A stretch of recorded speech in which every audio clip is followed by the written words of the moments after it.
parce que j'ai un micro qui n'a pas de fil, donc je vais pouvoir bouger. Chouette. C'est notre deuxième séminaire qui porte sur l'éclosion et la recrudescence du pervers narcissique et l'hypermodernité.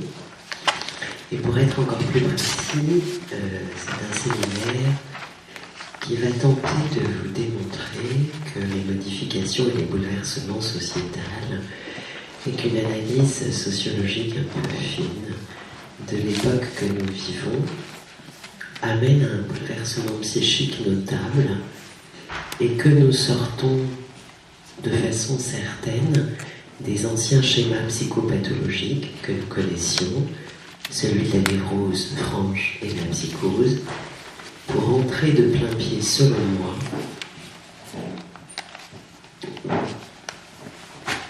dans l'ère du pervers narcissique. Alors, parler du pervers narcissique n'a rien de très original finalement, puisque c'est un sujet très à la mode. Ce qui fait la particularité, si l'on peut dire, de mon propos, c'est de dire qu'il y a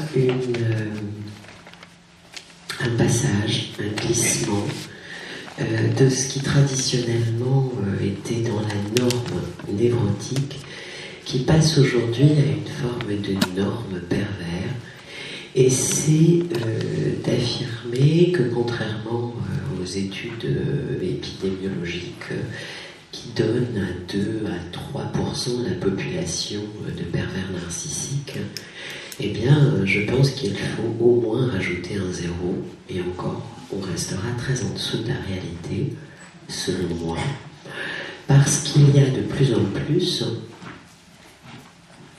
de rapports dans notre société fondés sur très exactement le non-rapport, c'est-à-dire le non-rapport du sujet à l'autre sujet, et que, comme le dit Jean-Pierre Lebrun, qui est un psychanalyste dont je vous parle assez régulièrement, l'hypermodernité est cette époque où on vit ensemble sans autrui. Sans autrui, c'est-à-dire sans rapport à l'altérité, sans rapport à l'autre, sans même qu'il y ait un autre vraiment. Et il se trouve que cette absence de l'autre, ou de lien à l'autre, ou de reconnaissance possible qu'un autre que soi existe, eh bien c'est aussi très exactement ce qui définit le rapport du pervers narcissique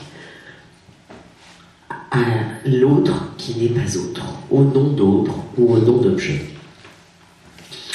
Alors je vous ai déjà largement introduit mon propos au dernier séminaire, et aujourd'hui je vais vous parler beaucoup d'un psychanalyste français qui s'appelle Racamier, et à qui l'on doit sans doute d'avoir le premier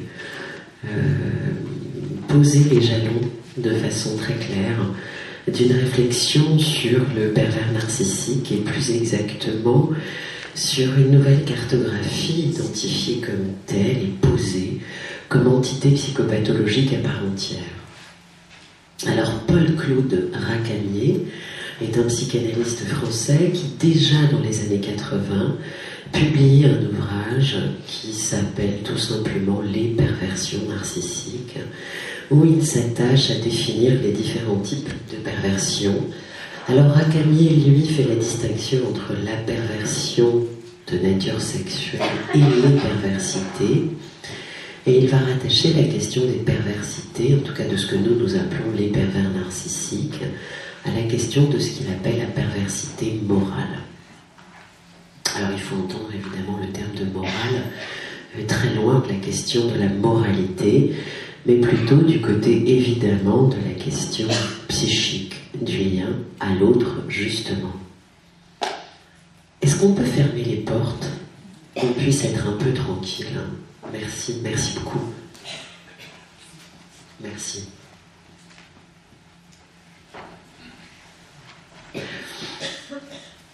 Alors, on a un petit peu commencé à décrire le pervers narcissique à notre dernier séminaire.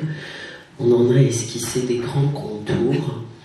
Et ce que j'aimerais aujourd'hui avec vous, c'est m'arrêter sur des mécanismes propres à la perversion, des mécanismes psychiques tout à fait propres à la perversion, et qui en constituent le levier, le noyau dur, et qui, comme tout le temps, finalement, dans nos approches, sont des mécanismes psychiques que l'on peut retrouver de façon ordinaire ou normale chez les uns ou les autres, mais de façon quasi exceptionnelle ou de façon minimale, alors que chez le pervers narcissique, ces mécanismes-là constituent très exactement l'entité même de leur fonctionnement psychique.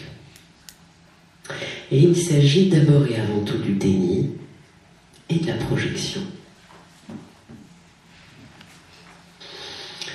Alors, je vais vous citer Racamier. Des dénis et des évictions constituent le pervers narcissique, mais dénis et évictions de quoi? Eh bien, de tout conflit intérieur. Elles font faire au sujet des économies de travail psychique dont la note est à payer par autrui. Le pervers va donc dénier, rejeter tout ce qui pourrait créer un conflit intérieur chez lui, tout ce qui pourrait être une source à la fois de déplaisir, mais de déplaisir dans le sens d'un confort psychique. Il va faire l'économie de ce travail-là, de cet inconfort traditionnel du névrosé. Le névrosé, il est toujours embarrassé, il est toujours un peu ennuyé dans les angles, dans les coins, il est gêné. Le pervers, lui, par définition, veut mettre en place tout ce qu'il faut pour ne jamais être dérangé par rien. Mais ne jamais être dérangé, ça veut dire à la fois dans le réel, dans ce qui va se présenter à lui et qu'il va gérer, on va y revenir plus tard, et puis bien entendu, et d'abord et avant tout, d'une question de confort psychique extraordinaire, puisque le pervers réussit à éviter tout conflit intérieur.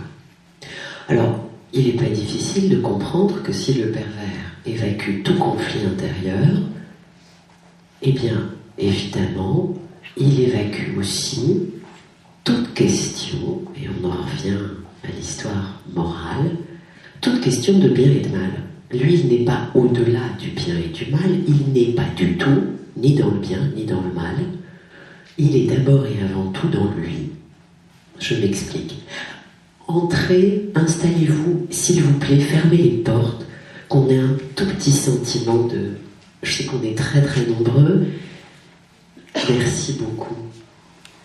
Et puis ce serait bien d'éviter que les gens arrivent tout le temps.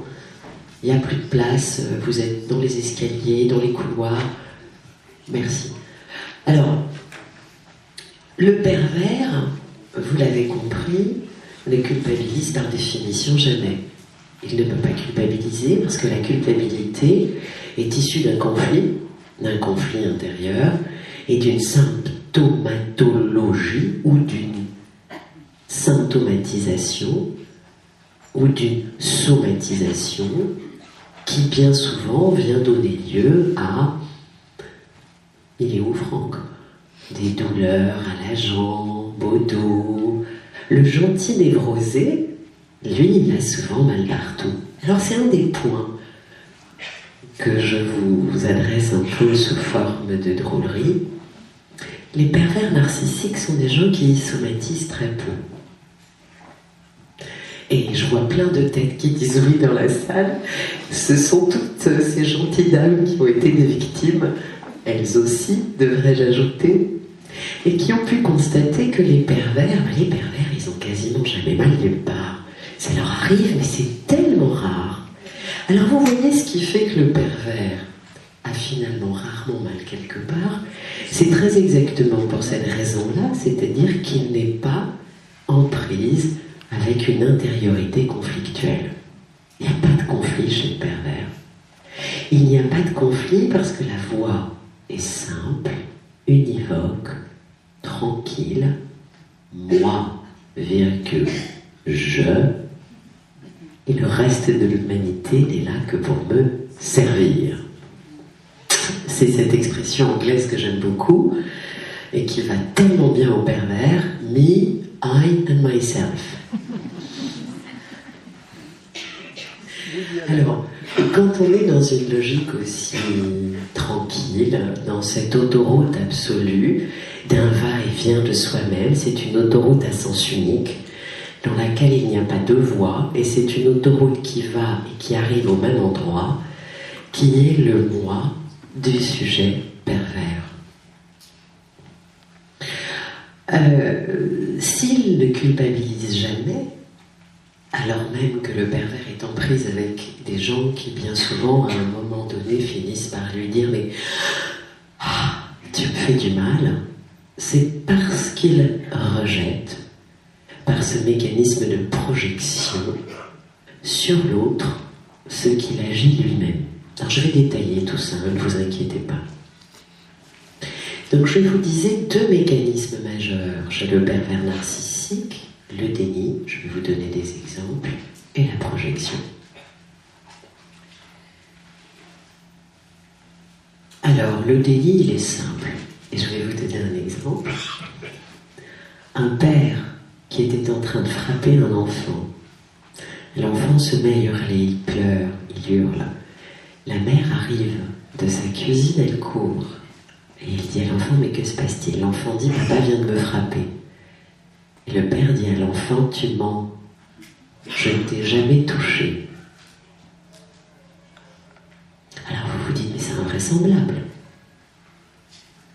C'est invraisemblable, mais c'est aussi le mécanisme par lequel le pervers va gérer, organiser, accompagner absolument tous les moments et toutes les relations aux autres que lui-même. Tout ce qui sera une source de possible à la fois conflictualisation intérieure ou merci ou de difficultés portées à la propre image de lui-même, eh bien sera dénié. On parle de pervers narcissique. Narcissique parce que ce que le pervers cherche à maintenir d'abord et avant tout, c'est l'intégrité absolue d'une image parfaite. Et dans l'intégrité de cette image parfaite, qui est le seul soutien à sa propre existence possible, tout ce qui va écorner cette image-là sera dénié. Alors je vous donnerai un grand cas clinique, je prendrai soin de détailler tout cela après. Mais il faut savoir que le pervers narcissique, donc, ne tolère finalement aucune souffrance. C'est la raison pour laquelle d'ailleurs il ne souffre pas, parce qu'il ne tolère aucune souffrance.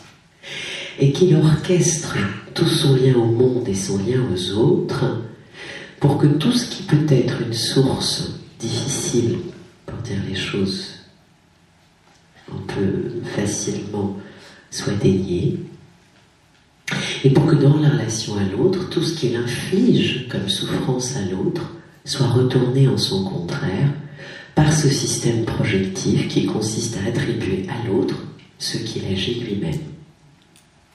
Donc, le pervers, qui est bien souvent bourreau dans la relation, qui est un bourreau absolu, et on va le détailler, va évoluer en se présentant bien sûr à sa victime comme victime.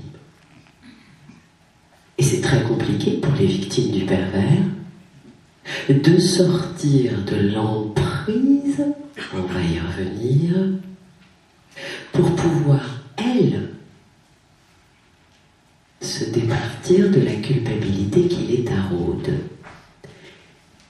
vient à cette question qui doit sans doute beaucoup vous intéresser, en tout cas moi qui m'a beaucoup interrogé ces derniers temps, qui est de savoir finalement qui sont les victimes de prédilection du pervers. Est-ce qu'un pervers se mettrait en couple avec une pervers? Non. Évidemment que non. Les pervers ont cette intelligence intuitive redoutable qui fait que le pervers s'acoquine en général avec une absolument bonne névrosée. Alors la bonne névrosée, c'est qui? La bonne névrosée, c'est celle qui culpabilise tout le temps. C'est celle qui est en prise avec des conflits intérieurs débordants. C'est celle globalement qui somatise beaucoup. C'est celle qui chope la grippe en hiver la première. C'est celle qui boite à la moindre nuit courte, etc., etc. Alors il y a comme ça une forme de couple typique psychopathologique du pervers et sans doute de la bonne hystérique. Ou pas d'ailleurs, en tout cas de la bonne névrosée. De la gentille normalopathe névrosée. De celle que le pervers va pouvoir tenir sous son emprise. De celle qu'il va pouvoir manipuler. Mais celle qu'il va pouvoir garder sous son emprise parce qu'à l'origine, il y a chez cette gentille normalopathe névrosée une faille qui est en miroir une forme de faille inverse à celle du pervers. En général, la compagne du pervers, alors vous m'excuserez, évidemment, je le dis tout de suite avant que pendant les questions, un monsieur me dise son mécontentement, et il aura raison, la perversion narcissique n'est pas réservée aux hommes.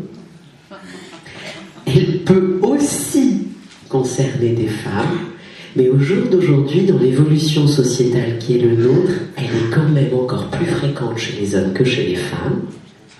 Mais évidemment, il peut y avoir des femmes pervers, indiscutablement. Bon, cela dit, personne ne va venir me faire le reproche, mais pour la suite de mon propos, c'est plus facile de prendre un schéma d'un homme pervers et d'une gentille normalopathe. Alors, ce que le pervers va intuitivement percevoir chez cette névrosée normalopathe, eh bien, c'est très souvent, dans un moment de fragilité de vie, que le pervers va s'approprier sa proie. Alors, c'est soit un moment de doute professionnel, d'épuisement professionnel, de ras-le-bol professionnel, en tout cas, ou un moment de rupture amoureuse, souvent, ou un moment de deuil. En tout cas, le pervers va profiter chez l'autre d'une faille narcissique importante où il va, par la force de son affirmation narcissique, s'approprier son nouvel objet. C'est un objet non-objet, parce qu'en fait, vous verrez que l'autre n'existe pas du tout. C'est pas un sujet, mais c'est même pas un objet. C'est rien. L'autre, pour le pervers, n'est rien. Rien. Mais on verra ça de façon un peu plus précise dans le détail de mon propos. Et vous voyez bien que pour arriver à tout cela,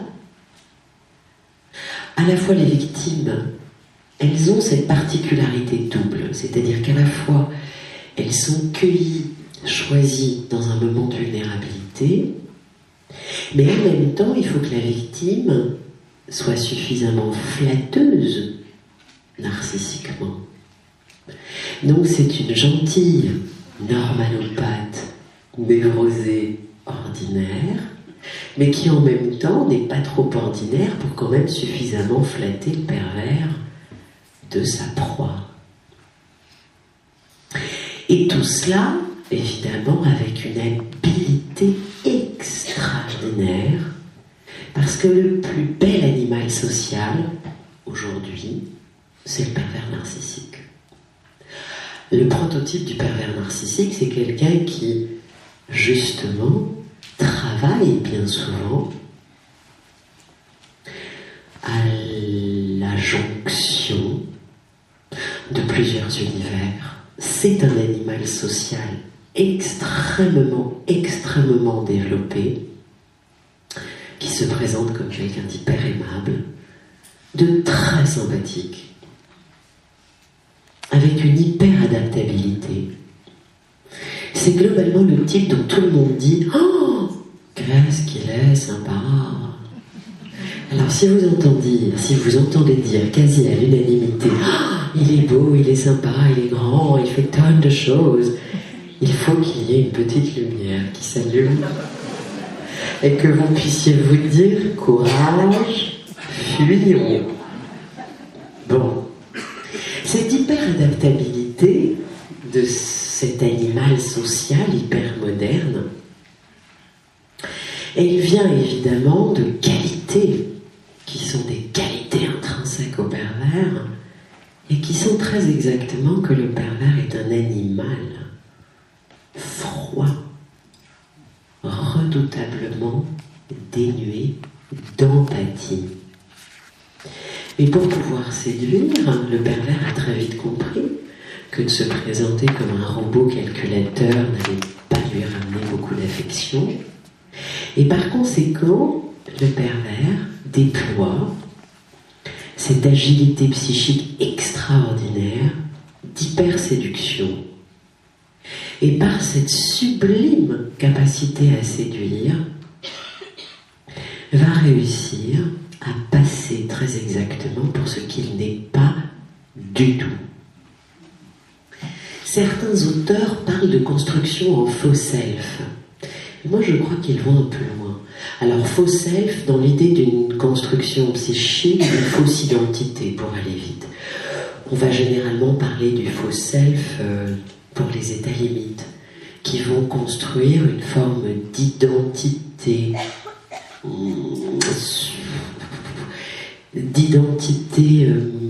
presque jouée d'eux-mêmes, d'elles-mêmes, pour pouvoir continuer à fonctionner. Moi, je ne crois pas que le pervers narcissique ait une construction en faux self. Pas du tout. Le pervers a cette suprématie du joueur d'échecs.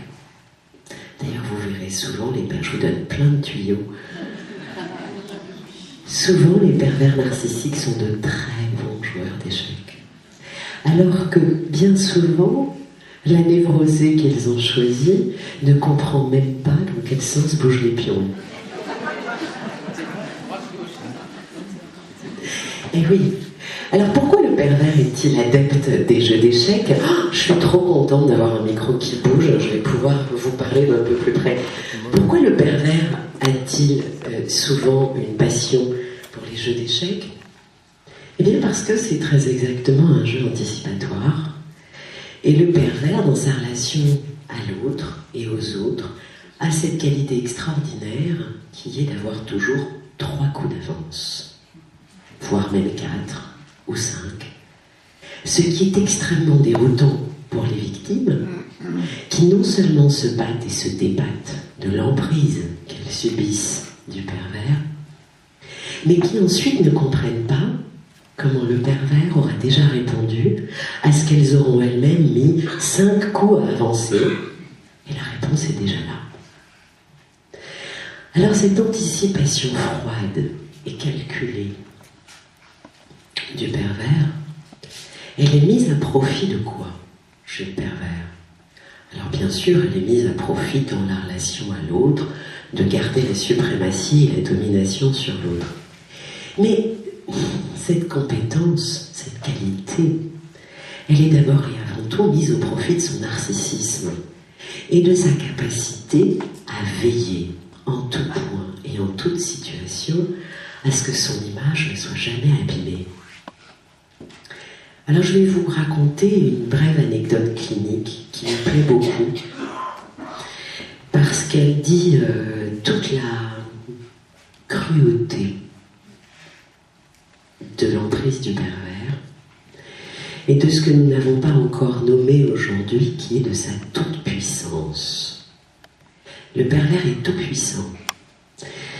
Au dernier séminaire, je vous ai dit pourquoi, d'un point de vue psychopathologique, il était tout-puissant, parce que le pervers n'est pas en prise avec la castration.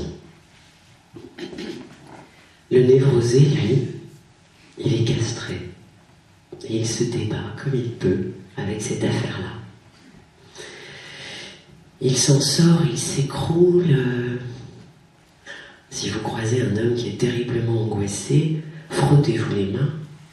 Quelle chance! Ce ne sera pas un pervers. Alors c'est sûr, ça fait des rencontres amoureuses de nature différente. Le pervers va se présenter comme ayant une espèce de superbe, d'allure incroyable. C'est quelqu'un avec une assurance et une aisance qui va vous séduire, mais qui devrait vous inquiéter. Alors que le gentil névrosé, lui, va sans doute être en prise avec ses embarras, ses tracas, ses difficultés, sa culpabilité, ses empêchements. Et tout ça va s'exprimer plus encore dans la relation à une femme qui, du coup, va pour le névrosé de base représenter un truc très compliqué. Pour le pervers, c'est pas du tout compliqué la séduction. Ça n'a rien de compliqué, puisque c'est très exactement ce qu'il maîtrise le mieux. Il le maîtrise au mieux et n'éprouve aucune angoisse et aucune inquiétude que les individus ordinairement névropathes éprouvent à la rencontre avec l'autre, que ce soit une rencontre amoureuse ou simplement sociale. Vous voyez donc qu'il devient un animal assez exceptionnel, à la fois dans la séduction amoureuse et bien entendu dans l'aisance sociale qui est la sienne. Mais la toute-puissance, c'est très exactement la toute-puissance associée à l'absence d'empathie, au besoin d'emprise de l'autre, qui n'est là que pour servir son propre narcissisme, qui vient créer toute la cruauté du pervers. Je vous disais tout à l'heure, le pervers est un animal social. Mais je dis animal en pesant ce que je vous dis. C'est un animal au sens propre parce qu'il est parfaitement destitué des qualités et des compétences humaines. C'est un prédateur. Il choisit ses proies. Il les garde sous emprise. Il les vampirise. On y reviendra. Et puis, quand il s'en débarrasse, ou quand la proie lui échappe, parce que ça arrive, rassurez-vous, mesdames, et bien dans ce cas-là, il devient abominablement cruel. Parce qu'il faut que la proie, qui est le témoin de son ignominie, soit réduite au silence. Et c'est très exactement à ce moment-là que nous recevons en général les victimes des pervers narcissiques. Moi, dans mon cabinet, je vous rassure, j'ai jamais vu de pervers. Forcément. Pourquoi voulez-vous qu'ils viennent consulter? Par contre, j'ai vu un sacré paquet de victimes des pervers. Ça, j'en ai vu beaucoup. Et j'en vois de plus en plus. Parce que finalement, les victimes des pervers, j'ai vu quelques hommes, mais j'ai beaucoup vu de femmes. Les victimes des pervers sont dans un état psychique qui est franchement proche de la mort. Et qui sont des personnes que nous devons réanimer. Avec finalement toute une stratégie qui est presque une stratégie du psychanalyste du SAMU, avec une façon de conduire les séances qui est très différente, avec un échange, qui est beaucoup plus présent et soutenu. Avec, pour le psychanalyste, ce besoin d'être quasiment maternant, d'être très enveloppant, d'être très présent. Avec cette urgence de ne pas laisser cette victime décéder au sens propre, psychiquement. Alors, on a coutume de dire que les victimes des pervers arrivent dans un état de dépression très grave. Mais c'est des états dépressifs qui sont très compliqués, parce qu'en général, ces personnes-là ont déjà été mises sous antidépresseurs, mais que l'antidépresseur va accompagner le mouvement même du pervers. Je m'explique. Ça doit vous paraître bien mystérieux. Toute la démarche du pervers, d'abord tout l'outil du pervers, sur ses proies et d'un point de vue social, c'est la parole. La parole, là, moi je l'utilise pour communiquer avec vous, pour échanger. Le pervers, lui, n'utilise pas du tout la parole pour ça. Échanger, ça ne l'intéresse pas du tout. Communiquer, il n'y voit aucun intérêt. Le pervers ne va échanger en apparence que parce qu'il va espérer obtenir, aboutir à ses fins, réussir à jouer son énième coup sur son échiquier. Mais surtout, la parole est dévoyée. Et ce qui fait le lien fondamental à la parole, qui se soutient dans l'ombre d'un rapport à la vérité, d'un rapport au vrai, d'un rapport au dire, eh bien chez le pervers ce sera tout le contraire. J'affinerai ça tout à l'heure. Et quand on met sous antidépresseur, j'y reviens, et quand on met sous antidépresseur la victime du pervers qui est en train de s'écrouler, d'une certaine façon, on accentue le processus même engendré par le pervers lui-même, qui consiste à le ou la réduire au silence. Je vois que vous froncez les sourcils, ça veut dire qu'il faut que je recommence. Je recommence. Et autrement. Le pervers, quand il a lâché sa proie, ou quand sa proie s'est enfuie, ayez vraiment l'image d'un redoutable loup qui tient entre ses dents une proie ensanglantée, fatiguée, avec laquelle il joue depuis des années. Alors quand cette proie finit par s'échapper, ce que le pervers attend d'elle, c'est surtout qu'elle ne témoigne pas de qui il est. C'est surtout qu'elle ne vienne pas dire que l'image qu'il donne socialement n'est pas ce qu'il est. Qu'elle ne puisse pas, par la parole, restaurer un peu de vérité entre cette image sociale extrêmement élaborée à laquelle le pervers travaille à chaque seconde de son existence et la vérité de son intimité psychique. Donc le pervers lui demande de se taire et de la boucler. Il la somme de la boucler. Et pour garantir qu'il la boucle, il va utiliser des stratégies qui sont franchement à la limite du médico-légal parfois. Parce que pour le pervers, c'est une question quasiment de vie ou de mort.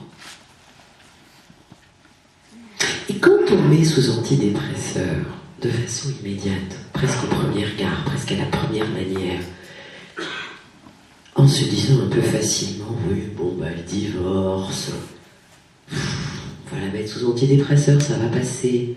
Mais qu'on n'y associe pas ce qui est fondamental pour les victimes de pervers, c'est de pouvoir l'ouvrir.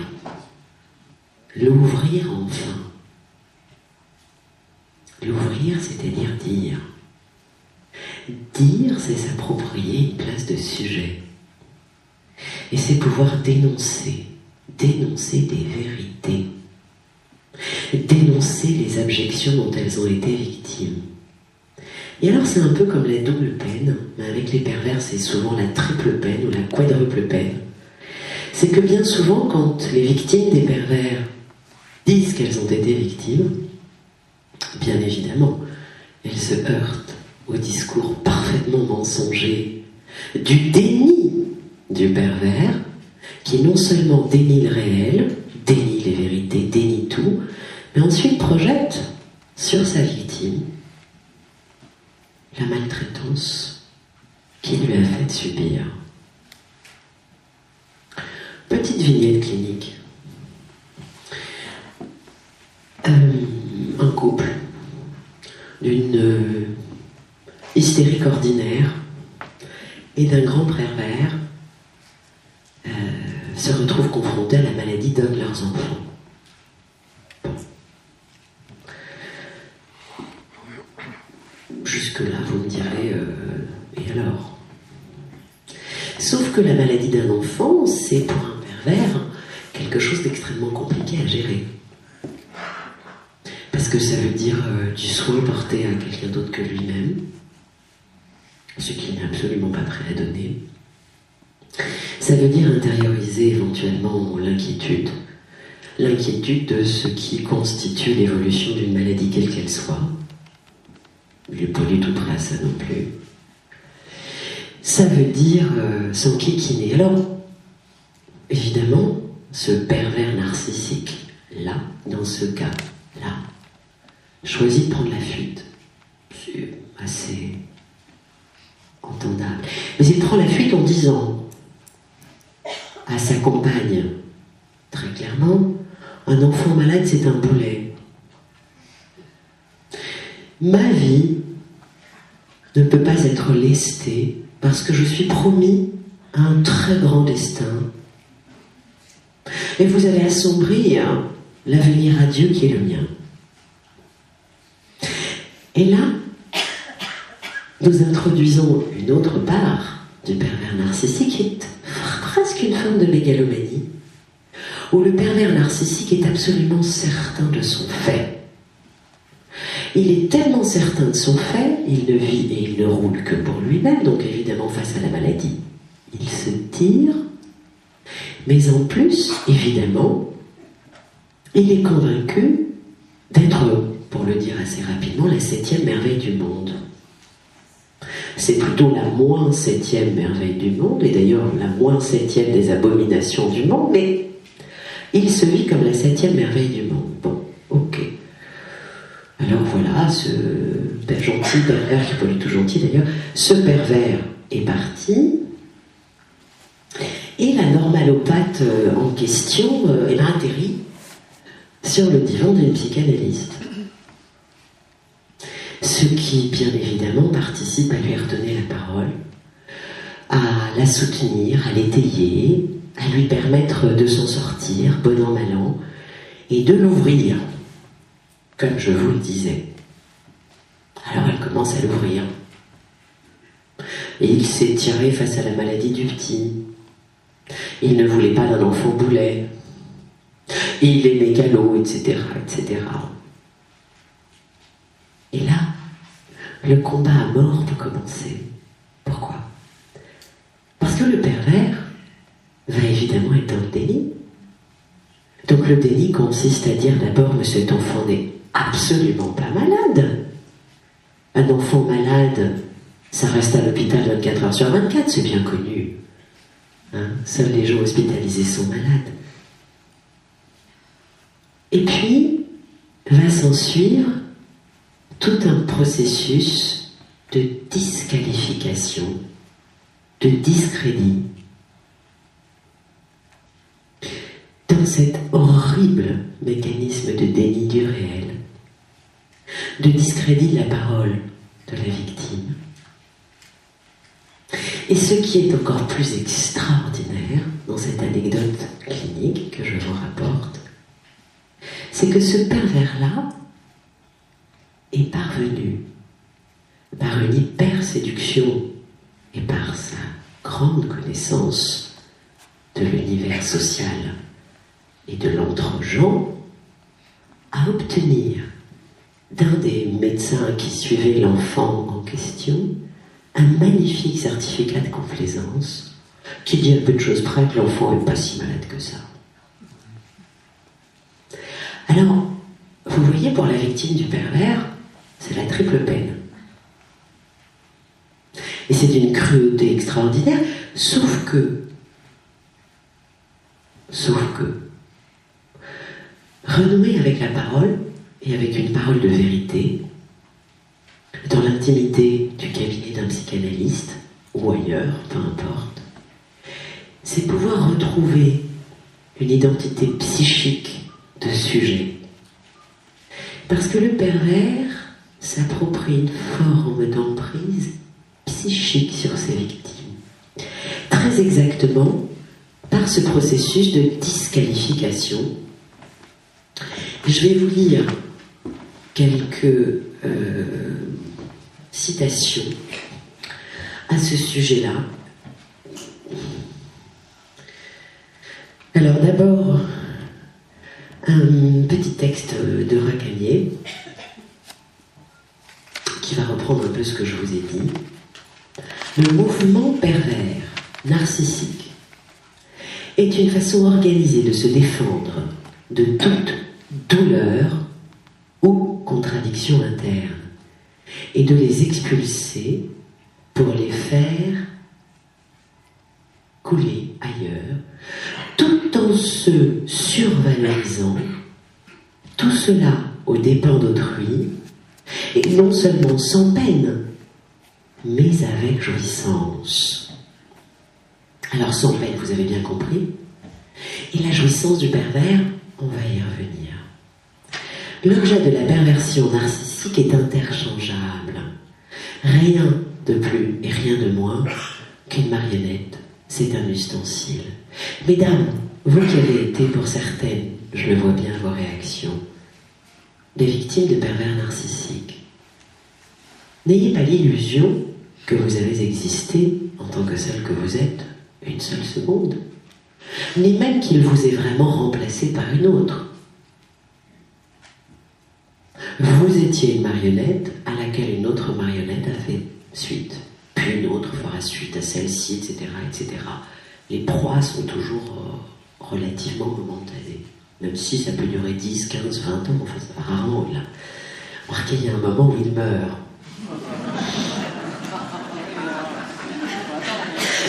Parce qu'il faut vous souvenir que le pervers narcissique, lui aussi, est mortel. Et je vous le dis de façon drôle, parce que le pervers, lui, a parfaitement oublié qu'il était mortel. Et il se vit comme immortel. Il est convaincu que la mort, c'est pour les autres, mais pas pour lui. Alors souvenez-vous-en.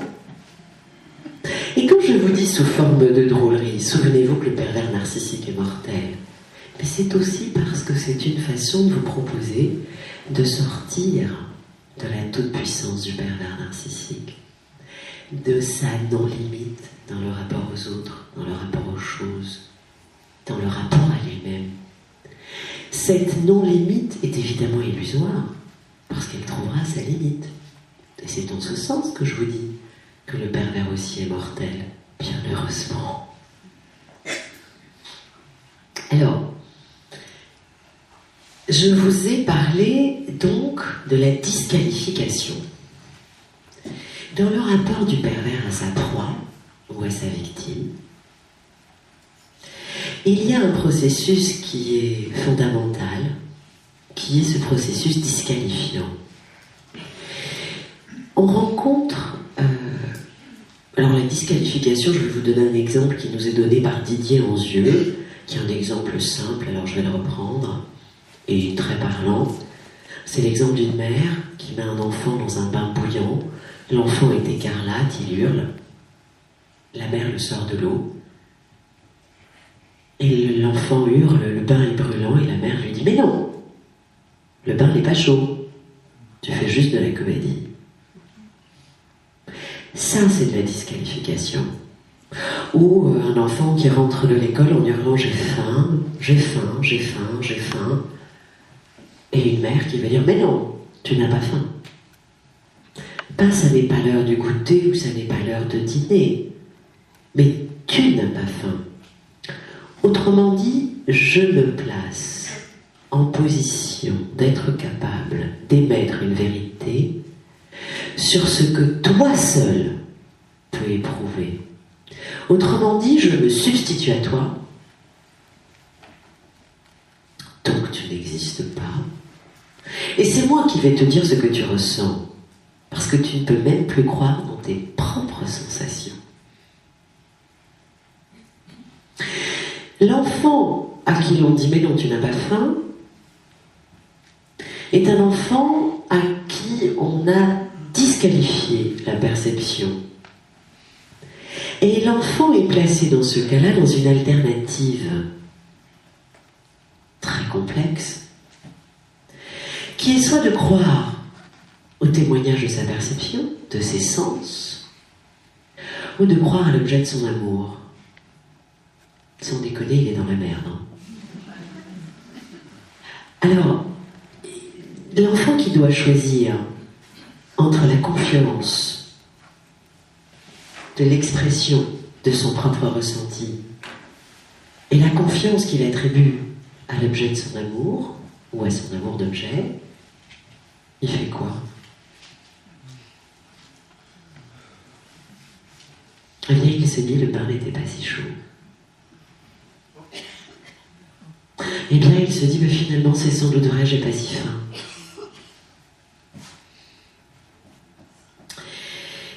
Si la disqualification est fréquente, voire constante, je cite Didier Anzieux, si la disqualification est fréquente, voire constante, le résultat sera que des activités naturellement non conflictuelles du moi vont devenir conflictuelles.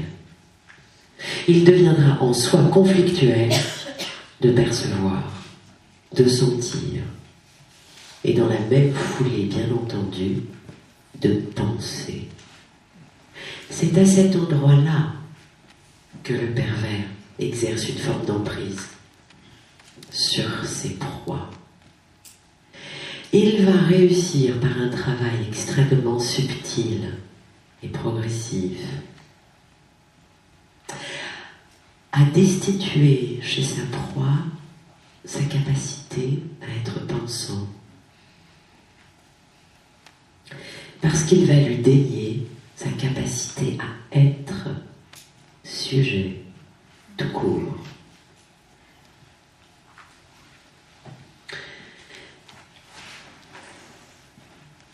Un autre psychanalyste qui s'appelle Jean-Pierre Caillot, en 2003, écrivait ceci. La disqualification par le sujet pervers narcissique des sensations, des émotions ou des pensées de l'objet créé, dont l'objet crée des confusions. Envie, sacrifice et manœuvre pervers narcissique. Dans la revue française de psychanalyse, la numéro 67. Vous voyez donc, alors finalement, tous les auteurs qui ont publié et qui ont travaillé sur la perversion narcissique arrivent tous à une forme de point convergent, qui est cette question de la disqualification. La disqualification, c'est aussi mettre l'autre dans quelque chose qui est quasiment de l'injonction paradoxale.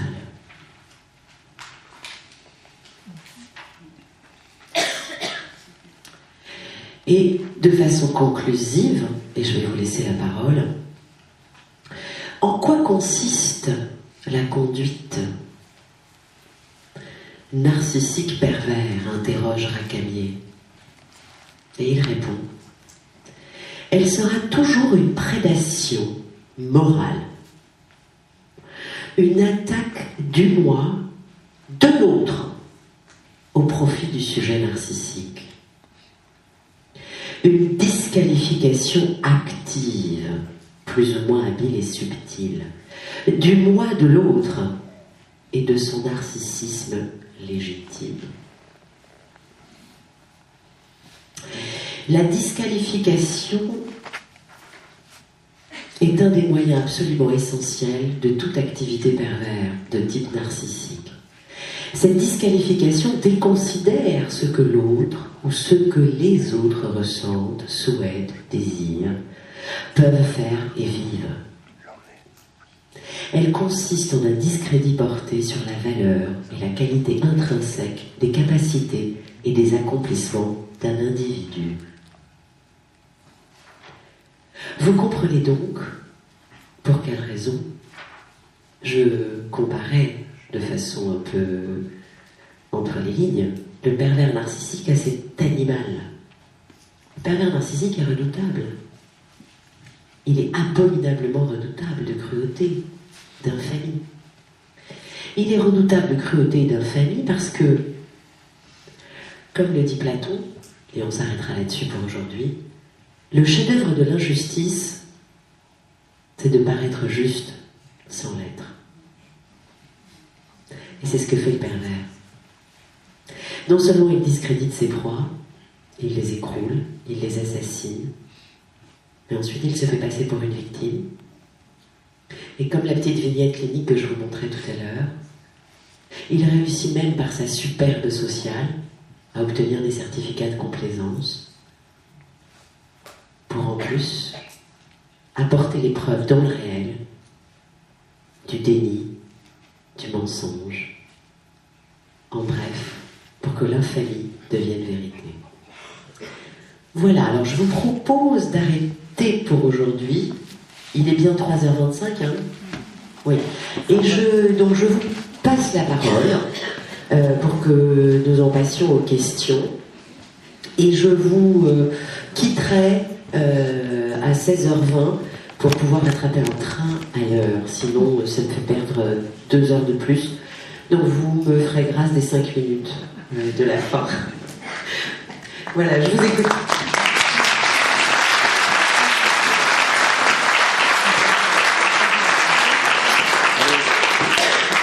Bonjour et merci pour cette conférence. Je voulais savoir si les femmes pervers narcissiques étaient souvent ou automatiquement des mères castratrices. Alors, je vais prendre votre question un peu à l'inverse. Vous allez comprendre.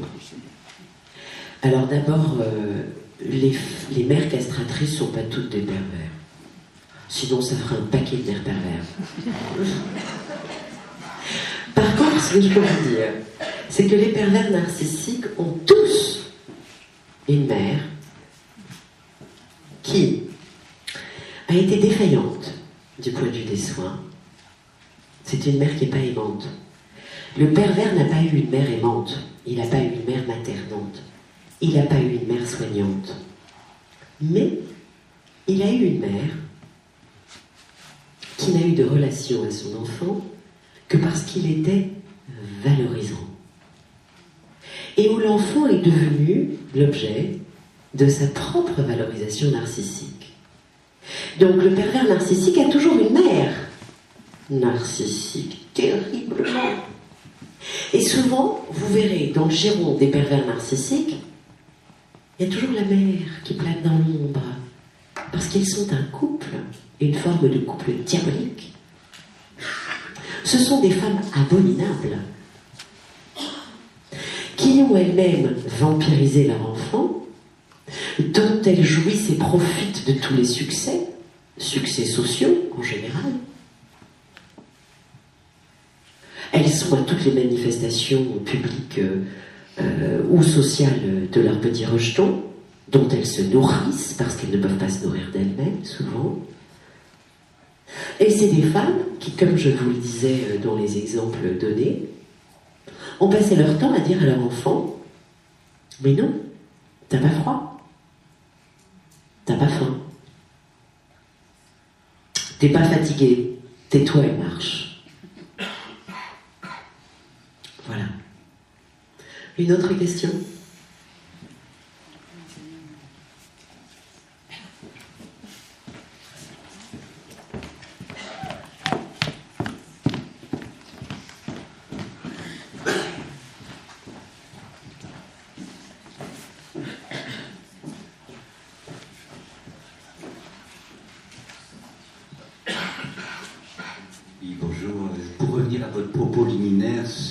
l'évolution de l'effacement de l'altérité au profit du narcissisme et sur le processus qui expliquerait les causes de cette évolution. Je repensais à une conférence de Jean-Louis Comolli, le cinéaste, il y a une quinzaine d'années ici à Caen, qui disait « Le cinéma fabrique de l'altérité et le cinéma et la télévision fabriquent du narcissisme ». Alors, je vous posais des questions à ce sujet. Qu'est-ce que vous en pensez? C'est quand même dans les années 80 qu'il y a eu la première émission Psycho là, de Pascal Brogniot, Moi Je, qui à mon avis a été quand même à cette époque-là assez violente. Et j'aurais voulu savoir un petit peu ce que vous pensez de cette évolution liée peut-être à un environnement, puisque tout se joue d'abord dans les têtes.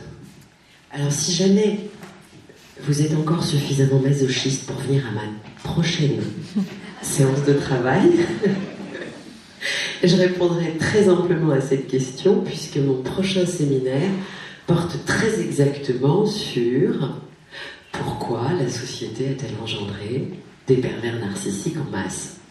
Mais je veux bien un tout petit peu, quand même, je ne vais pas vous laisser partir sans commencer à vous répondre. Disons simplement que, comme le dit Lyotard, le philosophe, l'hypermodernité s'est accompagnée d'une atomisation du sujet, en même temps que l'effondrement des grands récits. Les grands récits, vous savez, c'est Dieu, l'univers, le cosmos. Alors je sais qu'il y a des philosophes qui réintroduisent des grands récits, j'espère qu'ils vont y arriver.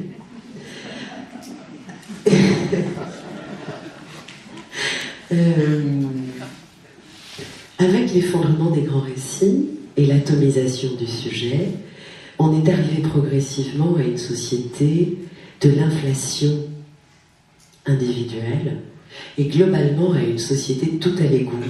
Je veux dire tout à l'ego. Non mais j'ai fait exprès. Vous pensez bien que j'ai pas un inconscient aussi génial. Alors, ce tout à l'ego, donc, on y revient. Ce tout à l'ego a favorisé une inflation narcissique extraordinaire. Dans le même mouvement, tout ce qui s'est accompagné, mais tout ça je vous le détaillerai au prochain séminaire, tout ce qui a accompagné les besoins d'éduquer, tout ce qui était du côté de la loi, du symbolique, tout ce qui, dans le rapport des parents aux enfants, constituait quelque chose de pas du tout valorisant narcissiquement. C'est pas du tout valorisant narcissiquement pour un père de dire non à son enfant, de le voir pleurer, de rester sur ses positions, d'éduquer, de frustrer. On est passé à des positions parentales qui sont des positions extrêmement amoureuses. Et tout ceci, évidemment, à voir avec la question de la place de l'Oedipe et de l'inceste, qui est un peu ce que votre question ouvrait aussi, madame. Dans cette logique-là, les parents ne sont plus devenus des éducateurs de leurs enfants, mais ce sont devenus des amoureux de leur enfant, vous le voyez tous les jours. Et ces parents éperdument amoureux de leur enfant font des enfants rois, qui deviennent évidemment des adultes au mieux tyrans, comme dit le titre d'un ouvrage, ou au pire, supra-méga pervers. Alors, il y a un faisceau à la fois social, sociologique, éducatif, dans la place que prennent ou ne prennent plus les parents, avec toutes les avancées technologiques que notre hypermodernité a connues, le fait, par exemple, de séparer l'acte sexuel de la procréation, tout ça, ça dit des choses énormes sur notre société. Alors tout cela, et encore d'autres choses, ont favorisé l'éclosion d'une société narcissique. Je vous rappelle quand même que, en théorie, tout le monde a son Facebook. Hein ? Je vous l'ai déjà dit il y a quelques années, pour les fous qui étaient déjà là il y a quelques années, des sociologues ont analysé le statut des amis sur Facebook. En fait, quand on analyse le statut des amis sur Facebook, les 10 amis ne sont pas du tout des amis, ils ont exactement le statut d'un public. Donc nous sommes dans une société du spectacle, et c'est en ce sens que j'en viens juste pour un peu me rapprocher de votre question. Dans cette société du spectacle, de la mise en scène de soi, tout le monde a un Facebook avec un mur, le mur étant l'expression de la monstration et de la mise en scène de soi. Et puis il y a ensuite tous les sites qui vont avec. Dans cette société spectacle, où on est plus proche de la télévision, c'est-à-dire de cette espèce de robinet sans réflexion, qui délivre des images, mais quelles images? Qui délivre de plus en plus des images de Narcisse? Pensez à toutes les émissions de télé-réalité. Toutes ces émissions de télé-réalité, qu'est-ce qu'elles font? L'apologie du sujet, de ses muscles, de son... Bon, je m'arrête là. Alors évidemment, ça n'a strictement rien de comparable avec le cinéma, qui reste un art et un grand art, derrière lequel se cache une réflexion, une adresse, un message, autrement dit une parole, un discours, mais surtout un récit. Le cinéma, c'est d'abord et avant tout un récit, le récit d'une histoire. Et le récit, c'est être dans la parole.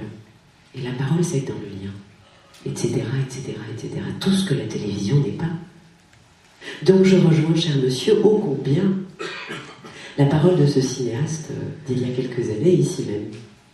Voilà, ai-je répondu à votre question? Ben voilà, vous pourrez pas venir.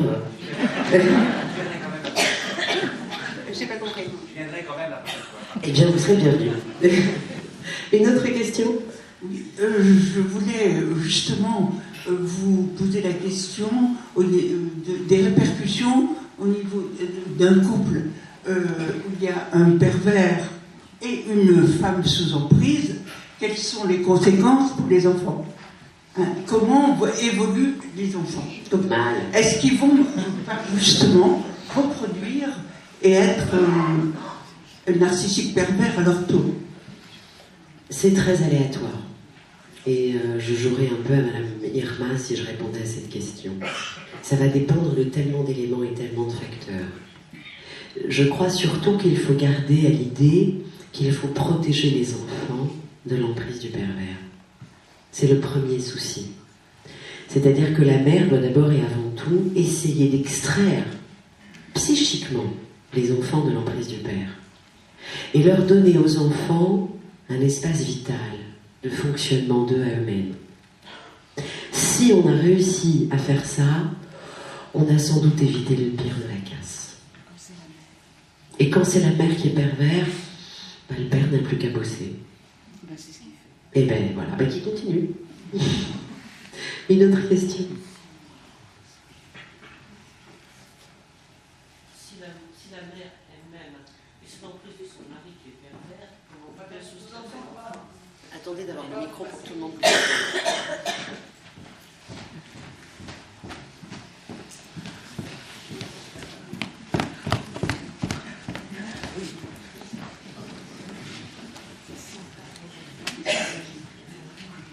Si la mère elle-même est sous l'emprise de son mari qui est pervers narcissique, elle perd toute personnalité.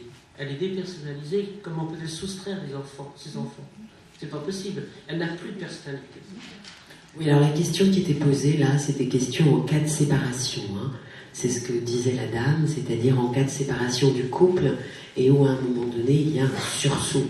Vous savez, alors évidemment, malheureusement, quand la femme est toujours sous l'emprise d'un mari pervers, que voulez-vous que je vous dise? J'ai pas de réponse, parce qu'il n'y en a pas. Bah non, franchement non. Mais la vie est beaucoup plus forte que ça. C'est-à-dire que à un moment donné, les enfants eux-mêmes peuvent se frayer un chemin vers une porte, vers une sortie, vers quelque chose d'une négociation intelligente et intéressante. Le vivant est d'une intelligence redoutable. Alors il faut lui donner un peu de confiance. Mais j'ai pas de solution. Il choisit lui-même son schéma. Une autre question? Bonjour, vous avez évoqué le pervers narcissique. Monsieur, attendez le micro pour que tout le monde en profite. Oui, bonjour, vous avez évoqué le pervers narcissique dans la sphère familiale, privée. Qu'en est-il dans la sphère professionnelle? C'est le même. Vous pouvez détailler? Quelques vignettes cliniques. En fait, vous voulez que je vous parle du chef. Vous voulez que je vous parle du chef, qui évidemment est forcément plutôt pervers. Mais pourquoi? Parce que le pervers a besoin d'avoir du pouvoir. Parce que c'est dans le pouvoir qu'il a sur les autres qu'il parvient à asseoir quelque chose de sa soif. Mais aussi parce que le pervers narcissique a besoin de se donner la meilleure image de lui-même. Les pervers narcissiques ont sans doute 20 coups d'avance sur un névrosé ordinaire pour prendre les places de pouvoir. On est en train de voter en ce moment, mais souvenez-vous que tous ces charmants messieurs appartiennent à une frange psychopathologique dont nous parlons depuis quelque temps déjà. Et oui. Et c'est un peu finalement la même chose, c'est-à-dire que le pervers narcissique, alors attention, tous les chefs ne sont pas des pervers. Hein, ne retournez pas bosser lundi en disant à votre chef, de toute façon, vous êtes un gentil pervers, sinon vous ne seriez pas chef. Tous les chefs ne sont pas pervers, mais tous les pervers, par contre, sont chefs. Est-ce que vous comprenez la nuance? Voilà. Et puis, de la même manière, tous les grands hommes, les vrais grands hommes, dont certains philosophes, par exemple, drainent derrière eux un nombre de pervers inouïs. Et en fait, si vous y regardez de près, la plupart des personnages un peu emblématiques, la plupart des grands hommes, ont dans leur aéropage un nombre de pervers narcissiques extraordinaires. Parce que le pervers aspire à la notoriété, à la reconnaissance, et donc il va courir derrière les grands hommes dans l'espoir que quelques paillettes tombent des épaules sur leur propre par-dessus. Pardon? Bon, et du coup, alors de la même manière, vous voyez, ce même pervers narcissique dans la sphère professionnelle sera humiliant, dégradant, disqualifiant, mais surtout sera au cœur même des injonctions paradoxales. Tu dois à la fois faire ceci et cela, mais dans le même temps faire cette autre chose qui est parfaitement antinomique avec la première. L'idée étant bien évidemment d'asseoir un contrôle et une emprise sur le sujet dont il est question. Et là vous ouvrez, alors dans la question sur la sphère privée, c'est un peu compliqué à voir. Dans la sphère professionnelle, il manque quand même s'il y a quelques prémices, il manque quand même dans le champ juridique aujourd'hui un délit. Il faudrait qu'il puisse y avoir un délit, que les pervers narcissiques soient condamnables. Et je suis désolée, ça doit paraître bien surprenant comme propos d'un psychanalyste, d'une psychanalyste, mais je pense qu'il devrait exister exactement comme dans la sphère professionnelle où il y a des notions de harcèlement, des notions d'épuisement, de découragement, de disqualification, d'humiliation. Eh bien, toutes ces notions devraient pouvoir être exportées dans le domaine privé. Et je pense que si on peut récupérer un tout petit quelque chose de cette affaire-là, c'est sans doute du côté de la loi, justement. Parce que seule la loi pose une limite au pervers. Voilà. Une autre question ?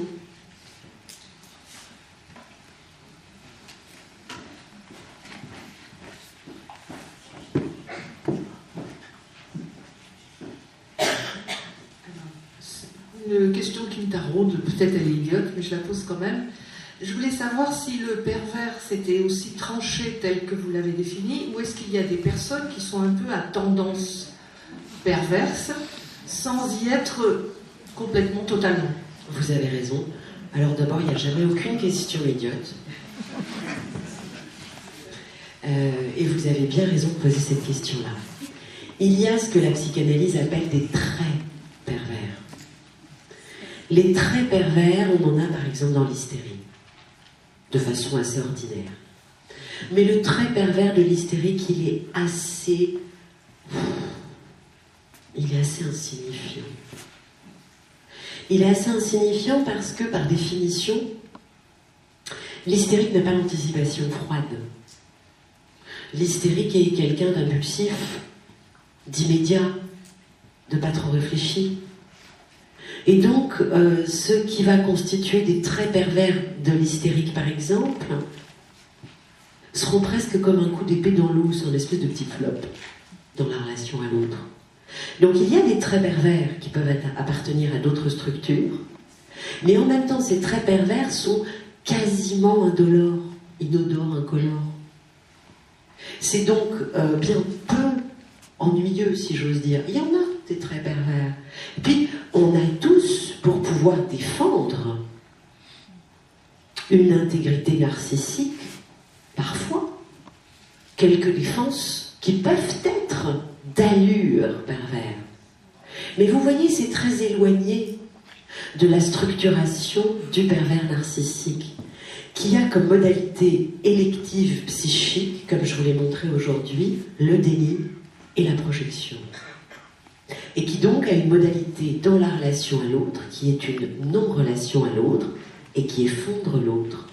Les traits pervers qu'on va pouvoir voir apparaître dans d'autres structures, elles finalement ne portent pas atteinte à l'intégrité de l'autre. Très peu.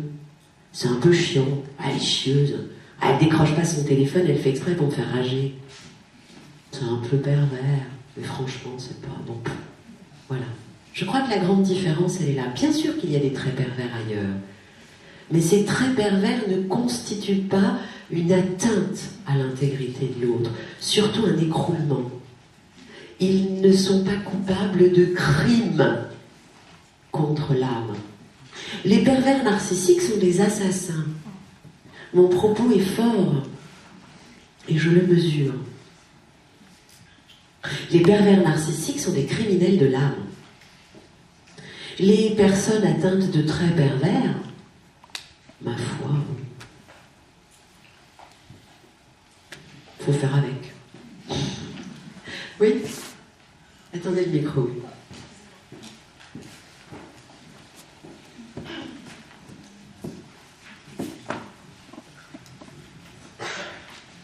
parlez d'assassin.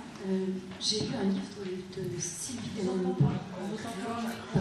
J'ai lu un livre de Sylvie Tenenbaum qui dit que finalement les pervers amènent les victimes à s'autodétruire, mais pas seulement psychiquement. Et vous évoquez pas du tout cette notion de la mort et du suicide.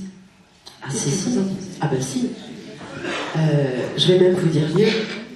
Je pense qu'il y a une très grande sous-estimation des passages à l'acte suicidaire suggérés, si j'ose dire, par les pervers. Et je pense même qu'il faudrait ouvrir un cadre juridique, c'est-à-dire qu'il faudrait juridiquement penser cette question-là, des gens qui passent à l'acte suicidaire parce qu'ils ont été longuement malmenés par un pervers.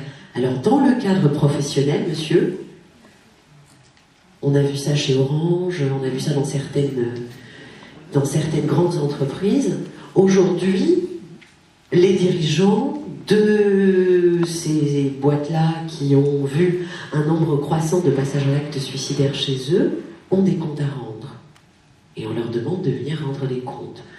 Pour autant, ils ne sont pas encore tout à fait condamnés. Oui, la condamnation est très relative. Parce qu'on ne mesure pas bien le fait psychique. Et parce qu'il y a aujourd'hui encore une très grande difficulté à criminaliser le fait psychique. Or, très exactement, dans le cas du pervers narcissique, le fait psychique du pervers est criminalisable. Et c'est pour ça, par exemple, que dans la vignette clinique que je vous racontais, de ce pervers qui, par une séduction extraordinaire, a obtenu d'un médecin, chef de service de pédiatrie, un certificat de complaisance parce que ça servait ses intérêts, eh bien, il faut porter plainte contre le médecin. Il faut ouvrir une enquête auprès du Conseil de l'Ordre. Il faut que cette dame-là réponde de ses actes parce qu'elle a été victime de la surséduction d'un pervers. C'est-à-dire qu'il faut que le pervers et tout le faisceau de gens qui l'embobinent à sa suite répondent de leurs actes. Et de la même manière, alors c'est quelque chose que j'ai dit au dernier séminaire, vous n'étiez pas là, probablement, puisque vous posez cette question-là. En fait, au dernier séminaire, j'ai émis l'hypothèse qu'il y avait une augmentation significative des dépressions féminines et des passages à l'acte suicidaire chez les femmes, de façon importante, dans cette interaction particulière du pervers homme et de sa victime femme. Donc, non seulement c'est une hypothèse que je garde, mais même que j'affirme. Voilà.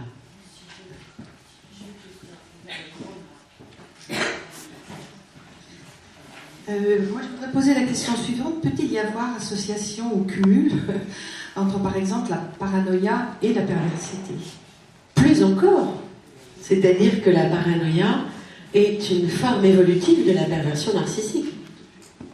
C'est-à-dire que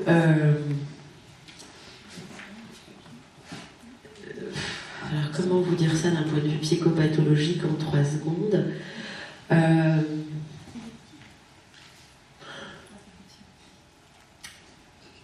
Le pervers, n'existant que pour lui-même, va percevoir tout ce qui n'est pas là pour le servir comme quelque chose qui est là pour le nuire.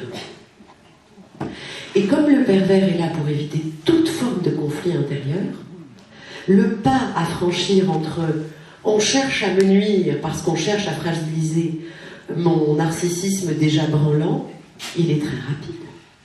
Et donc une des formes évolutives du pervers narcissique vieillissant, si j'ose dire, c'est la paranoïa, évidemment. Et c'est souvent à coquiner, hein. Une forme de paranoïa, et puis je vous dis souvent, hein, très souvent, le fait de ne jamais somatiser. Le pervers narcissique ne somatise pas. Très peu. Un peu, mais à peine. Une autre question? Oui, personnellement, je l'ai constaté, puisque vous parliez du harcèlement moral dans les professions, et qu'il y avait quand même des suicides. Mais j'avais constaté que c'était souvent des suicides des hommes. Les femmes ne se suicident pas pour la profession. Non, c'est pas vrai. En tant que des hommes. Je pense que c'est un phénomène. Ouais, je pense que c'est un phénomène qu'on connaît encore très peu aujourd'hui, parce qu'on fait très peu la corrélation entre les victimes de perversion et les passages à l'acte suicidaire. Et je pense qu'il y a tout un travail à faire, probablement à un niveau gouvernemental, à un niveau ministériel. Il faudrait avoir une grille de lecture sur les passages à l'acte suicidaire qui tiennent compte des prismes analytiques des soumissions à l'emprise du pervers. Et on se rendrait compte qu'il y a beaucoup de femmes qui y passent aussi. Hein. Qui passent aussi à l'acte. Ah oui. Malheureusement, les femmes aussi passent à l'acte. Il n'y a pas que les hommes. Il faut attendre le micro. Il y a une question là, tout monsieur. Et si je peux me permettre, c'est multifactoriel, hein, souvent le suicide. Oui, c'est multifactoriel, mais en prise avec un grand pervers, quels que soient les facteurs associés, c'est très difficile d'y résister. Hein. Surtout parce que, et là vous voyez il y a une espèce de biais, merci Pascal, c'est que la proie du pervers n'a pas été choisie par hasard. Et que le pervers a d'ores et déjà choisi une proie qui présentait en soi une certaine vulnérabilité. Et c'est de cet endroit de vulnérabilité première que le pervers va se nourrir.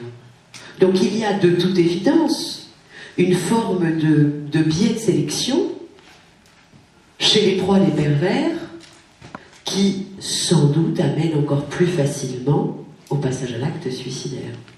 Voilà, je crois que c'est comme ça qu'on peut le dire. Oui. Oui, à vous entendre, j'ai l'impression que le leader d'une secte est le pervers type. Parfaitement. Donc, si on parle de là, si vous cherchez une législation pour limiter les nuisances du pervers, on pourrait s'inspirer de la législation concernant les sectes. Bien évidemment. Sauf que les sectes, vous avez vu comment ça a mis du temps à balbutier. Vous avez vu comment il a fallu qu'il y ait un nombre de morts les flammes, les suicides collectifs et tout ce qui s'ensuit pour qu'enfin il y ait un minima de cadre légal balbutiant, qui d'ailleurs est toujours balbutiant au demeurant. Alors vous imaginez le nombre d'années qu'il va falloir sans doute attendre avant que le législateur s'empare de ce phénomène de société, et c'est comme ça que je veux vous le présenter, qui est ce phénomène de société du pervers narcissique qui sévit. Voilà. Mais donc le pervers narcissique chez lui crée sa petite secte en quelque sorte. Évidemment. Oui, non, mais c'est... Demandez à n'importe quelle femme ici qui a été victime d'un pervers narcissique, elles sont très nombreuses. Elles sont très nombreuses. C'est-à-dire que c'est ça qui est remarquable. C'est qu'en fait, quand on est dans la vie de tous les jours, vous verrez qu'elles sont vachement nombreuses. En fait, le pervers a besoin d'être adulé. Il a besoin d'être admiré comme un gourou. Et c'est au moment où il a perdu son admiratrice favorite qu'elle se transforme en ennemi à abattre. Mais vous avez tout à fait raison. En fait, bien sûr, on est dans la logique du gourou qui a besoin de ses admiratrices. Et souvent, d'ailleurs, chez le pervers narcissique, pardon mesdames, mais elles ne sont pas seules, les madames. Elles sont souvent nombreuses. En fait, il a beaucoup à faire aux femmes, le pervers. Entre sa maman et toutes les femmes qui gravitent autour de lui, c'est plus une histoire d'homme, c'est une histoire de femme. Souvent, vous avez raison, c'est vrai. C'est vrai. Le pervers a besoin d'une cour. Et donc, il est adulé par une espèce de cour, avec en cheftaine absolue sa mère, et puis l'officiel, l'officieuse, et toutes les officieuses à l'officieuse. C'est vrai, ça fait une pléthore de gonzesses. C'est vrai, mais on revient un peu à l'image que monsieur donnait du gourou et de sa secte. Ouais, c'est des mini-sectes. Moi, je voudrais vous poser une question. Ayant été victime d'un pervers narcissique, j'étais allée voir un psychiatre après, qui m'a expliqué que ce genre d'individus, on ne pouvait pas les soigner. Parce que... C'est vrai. Donc, il n'y avait pas de remède. Donc, ça veut dire qu'il y a 20 ou 30% d'hommes ou de femmes qui souffrent. Et on ne peut rien faire contre les gens qui sont pervers. Si, on peut. On peut s'enfuir, il m'avait dit, il fallait fuir. Vous avez compris le courage, fuyons. Oui, moi je pouvais fuir parce que j'étais pas la concubine, mais... Ah, vous étiez une des aéropages officieuses. Tout à fait. Et donc j'ai été réduite à plus bas que terre, enfin... Mais, ayant consulté un psychiatre, il m'a dit non, il faut fuir ces gens-là. Puisque eux ne se considèrent jamais comme malades, c'est toujours l'autre. Absolument. Et eux sont les victimes. C'est tout ce que je vous ai détaillé dans mon enseignement. Mais c'était au niveau des soins éventuels. Mais il n'y a aucun soin possible au pervers. Mais non. C'est-à-dire que vraiment, ça, il faut retirer tout le de l'idée. Mais si vous regardez bien, si notre société est, comme je le suppose, en train de se perversiser de plus en plus, ça signifie qu'à terme, toutes les femmes vont prendre la fuite, et que les pervers vont rester sans objet. On peut changer le rôle des mamans. On peut changer le rôle des mamans. Des mamans des pervers? Oui, parce que c'est... Non?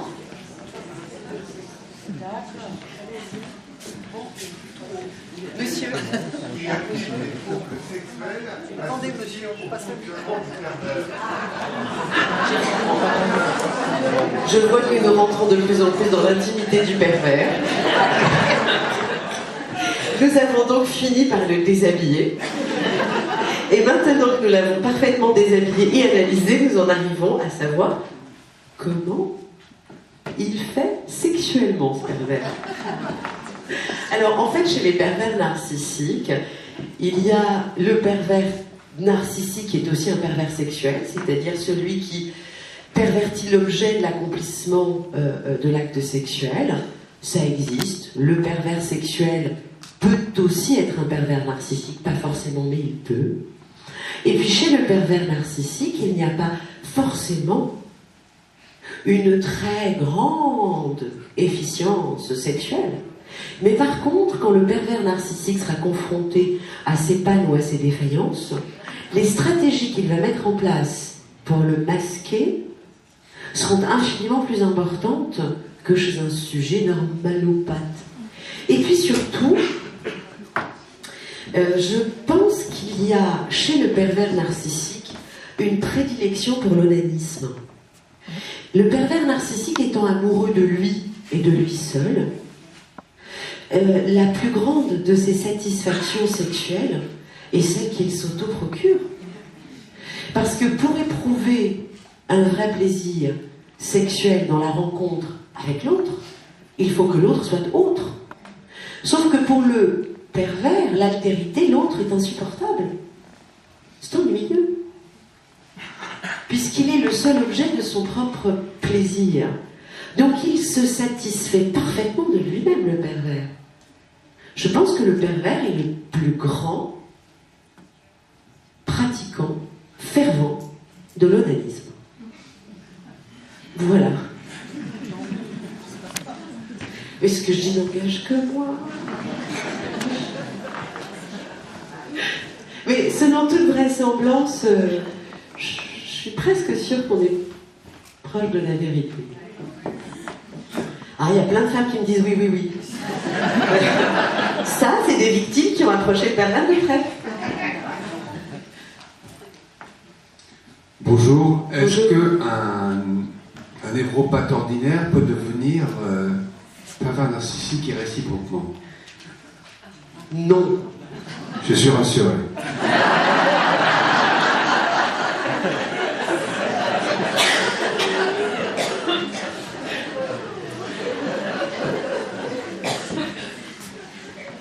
Vous voulez que je vous dise pourquoi non? Ou est-ce que le fait de savoir que c'est non, ça vous rassure, on peut passer à autre chose?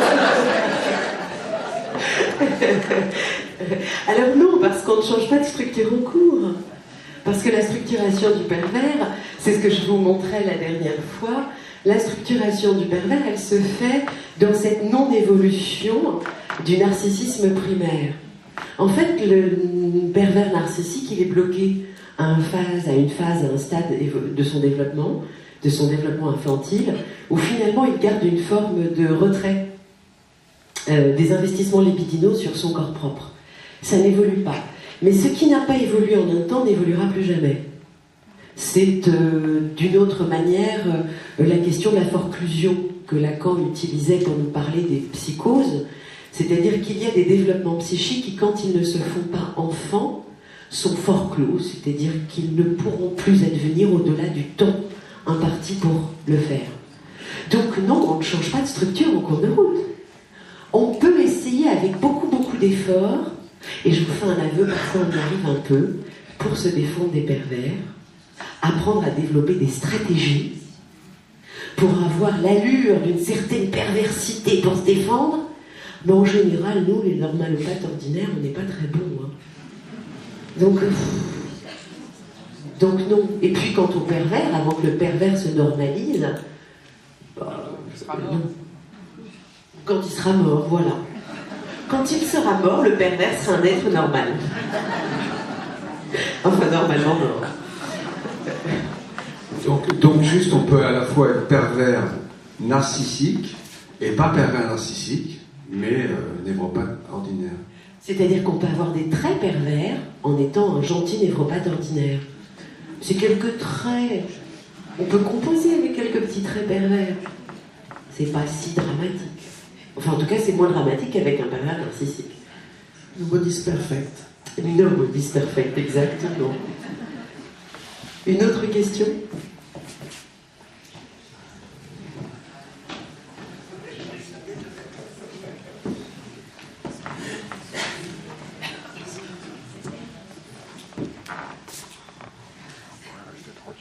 Le micro monte et puis passe. Oui. Je voulais vous demander si dans une famille où il y a un garçon qui est pervers narcissique, est-ce que les frères peuvent être pervers narcissiques aussi, étant donné qu'ils ont la même mère? Non. Non, et je vais vous dire pourquoi. Très simplement. Parce que les mères n'investissent pas de la même manière tous leurs enfants. Et parce qu'en fonction de leur naissance dans la fratrie, de la propre histoire de la mère, de la propre histoire du père, chaque enfant va prendre une place différente dans les yeux de la mère ainsi que dans ceux du père. Et dans cette interaction multiple, il a sa propre place dans une fratrie, 1, 2, 3, 4, etc. Et donc ne vont pas se jouer les mêmes choses. Certains garçons d'une fratrie pourront ne pas du tout être castrés par la mère et le père, ce qui est le cas du pervers, être l'objet d'un surinvestissement narcissique maternel exclusif, avec une mère pas maternante, pas accompagnante, qui ne répond pas aux besoins essentiels d'amour et de soins de l'enfant, parce que c'est quand même ça, hein, le pervers est un enfant. Le pervers est un ancien enfant très carencé, hein, du point de vue de l'amour, des soins, etc., etc. Et puis cette même mère pourra investir, soigner, dorloter un enfant qui, par exemple, sera le cadet de la fratrie comme elle-même. Donc, tous les enfants dans une même famille n'ont évidemment pas la même place, pas la même histoire. Pas la même histoire dans l'histoire du couple au moment de sa propre création, naissance, etc., etc. Donc, bien sûr que non. Un pervers ne veut pas dire tous pervers. Hein? Une autre question.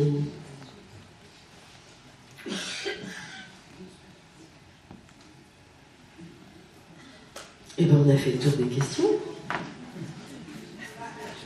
Ah, il y a quelqu'un là-bas. Oui.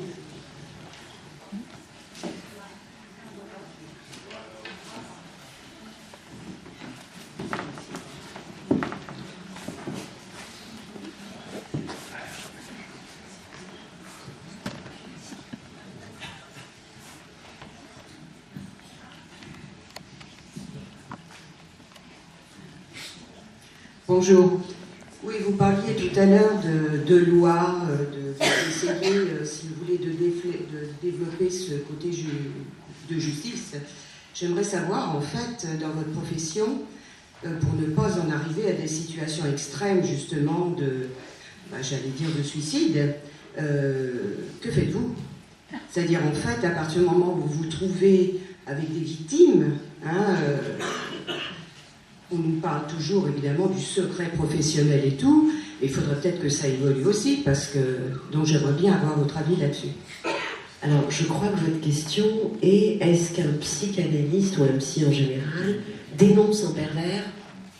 Dénonce, ou oui, est-ce que vous en parlez? Est-ce que ça va évoluer pour ne pas arriver justement à de plus en plus de situations extrêmes de suicide, hein? Mais alors d'abord, quand un sujet arrive dans le cabinet d'un psychanalyste, on est déjà sorti du risque suicidaire.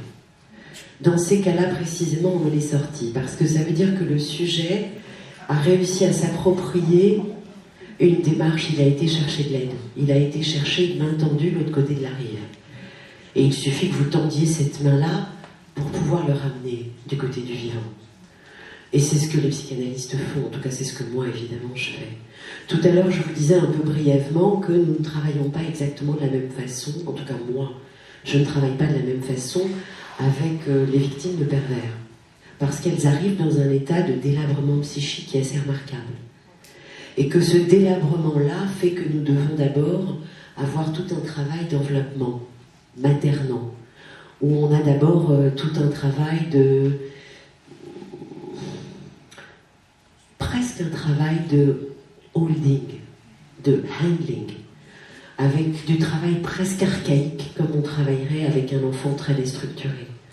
Donc on a une première phase dans le travail clinique, qui est un travail où le psychanalyste est très très présent, où il est très causant, où il va aider la victime à mettre des mots sur ce qu'elle a vécu, tout en sachant que ce qui est très difficile pour les victimes des pervers narcissiques, c'est à un moment donné de continuer à simplement affirmer quelle est la vérité, entre guillemets, leur vérité. À partir du moment où on a tout disqualifié et où le pervers réussit à distordre le réel lui-même, c'est très compliqué pour les victimes des pervers de continuer à savoir où est-ce qu'elles en sont. Et une des phrases que j'ai le plus entendues dans mon cabinet, c'est « Je me suis demandé si je n'étais pas folle ». Parce que les victimes de pervers, et c'est tout le propre de la perversion, c'est de parvenir à susciter chez ces victimes le sentiment d'une telle confusion mentale qu'elles en viennent à se demander si elles ne sont pas neuneux ou zinzin. Donc, moi, mon travail, c'est pas d'aller dénoncer que j'ai dénoncé. Vous m'imaginez au commissariat de police, bonjour? Non, le mari de Madame Duchois a été très très méchant. C'est pas ce que je veux dire. Oui, ce que je veux dire, c'est qu'en effet, à partir du moment où on soigne des victimes, il faudrait peut-être s'interroger aussi pour savoir ce que l'on peut faire par rapport aux pervers. C'est en cela, c'est pas le fait de dénoncer, Ouais. c'est le fait de... Alors vous savez, j'ai par Une exemple... loi ne va pas tout résoudre. J'ai par exemple une discussion un peu en cours, bon évidemment tout prend du temps, avec Alexandra Desté, que vous connaissez, vous savez, qui est enseignante ici, et qui réfléchit beaucoup à la condition de la femme. Alors c'est sans doute par des échanges comme cela que peut-être quelque chose jaillira, et puis sans doute parce qu'il faudrait qu'à un moment donné, un responsable politique s'approprie cette affaire-là, vraiment. Hein? Oui, ça vous fait tous rire, moi aussi ça me fait rire. Mais bon, écoutez. Voilà. Une autre question?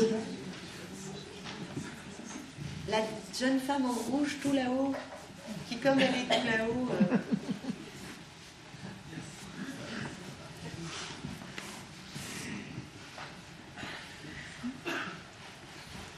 Merci. Bonjour. Quand vous dites qu'il y a plus d'hommes que de femmes, quelle explication vous donnez réellement? Alors, au dernier séminaire, vous voyez, c'est compliqué, hein, quand on ne vient pas à tous. Au dernier séminaire, j'ai pu détailler la question de la place du phallus, du rapport au phallus et du rapport à la castration. Et c'est dans ces questions-là qu'il y a une prédominance masculine de la perversion narcissique. Voilà. Je vous invite à aller revisionner ce truc-là. Vous aurez des réponses. Voilà.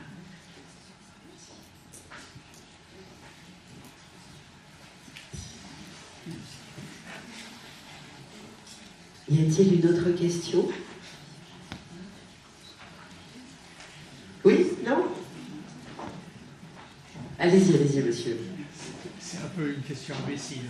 Mais il n'y a pas de question imbécile. Quelle idée bizarre. Vous voyez, je vous présente un névropathe absolument délicieux. Un pervers ne douterait absolument pas de la pertinence de sa question. J'ai le défaut d'être Gémeaux, attention. Et vous êtes Gémeaux, donc on se méfie. Quelle étiquette mettriez-vous au grand gourou qui est actuellement président des États-Unis? Vous me cherchez des ennuis. Ça reste entre nous. Oh, mais on n'a aucun doute là-dessus. Mais c'est le superbe prototype. Vous avez là le superbe prototype du pervers narcissique, on y est. Il est très beau celui-là. En spécimen animalier. Voyons, vous n'imaginez tout de même pas que j'ai des goûts aussi douteux. Mais évidemment, bien sûr. Et à quoi vous le voyez, justement?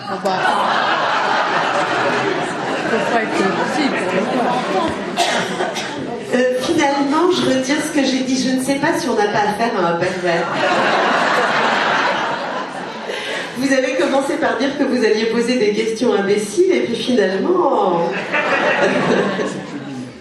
on voit évidemment tous les traits du pervers narcissique, mais je crois qu'il n'est pas très intéressant que je prenne le temps de détailler Trump comme vignette clinique de notre propos aujourd'hui.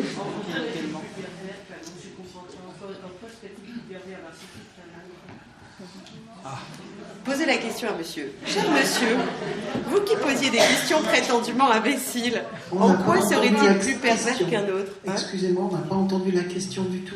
La dame disait, en quoi Trump serait-il plus pervers qu'un autre? Plus pervers narcissique qu'un autre?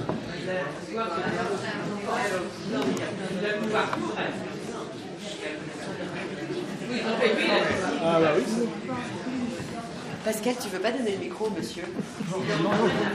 Ah bah là. Non.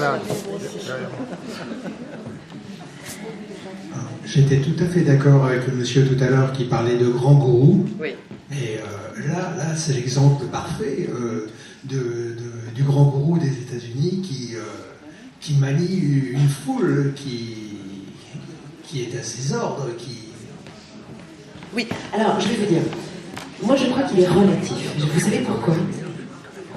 Parce qu'en fait, cet homme d'État mobilise énormément d'inimitié et d'animosité.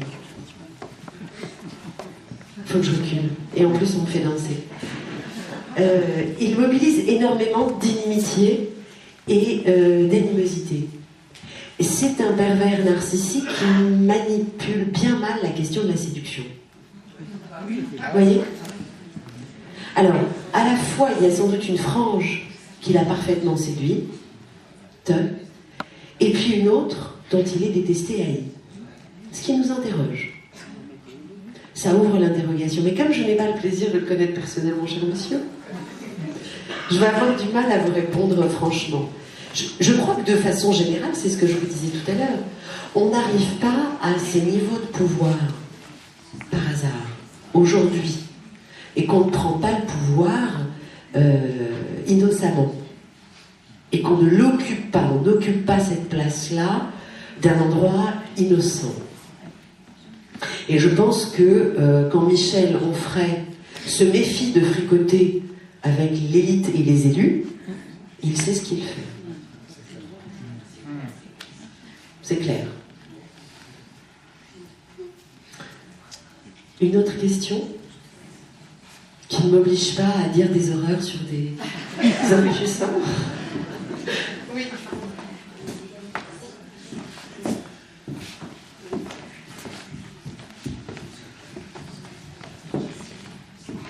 Est-ce qu'on peut imaginer un pervers narcissique sur un champ strictement professionnel qui aurait donc l'occasion d'assouvir tous ces travers et donc d'imaginer que cette même personne puisse être différente sur le champ privé? Oui, le pervers narcissique est quelqu'un qui clive très bien. Alors, il n'est pas, je vais vous dire, il n'est pas quelqu'un d'autre sur la sphère privée. Il est, en apparence, quelqu'un d'autre à un temps donné. Autrement dit, je vous donne quelques temps pour que dans la sphère privée, il soit devenu l'abominable odieux qu'il est aussi dans la sphère professionnelle. C'est une question de décalage, de perception d'image de lui-même. C'est-à-dire que pendant quelques années, le pervers réussit à donner le change d'une image intègre. Il joue un personnage. Il est extrêmement séduisant dans le personnage qu'il joue. En général, il mime l'amour. Et plus il est pervers, et mieux il va mimer l'amour. Donc, ces victimes sont persuadées d'avoir affaire pratiquement au prince charmant.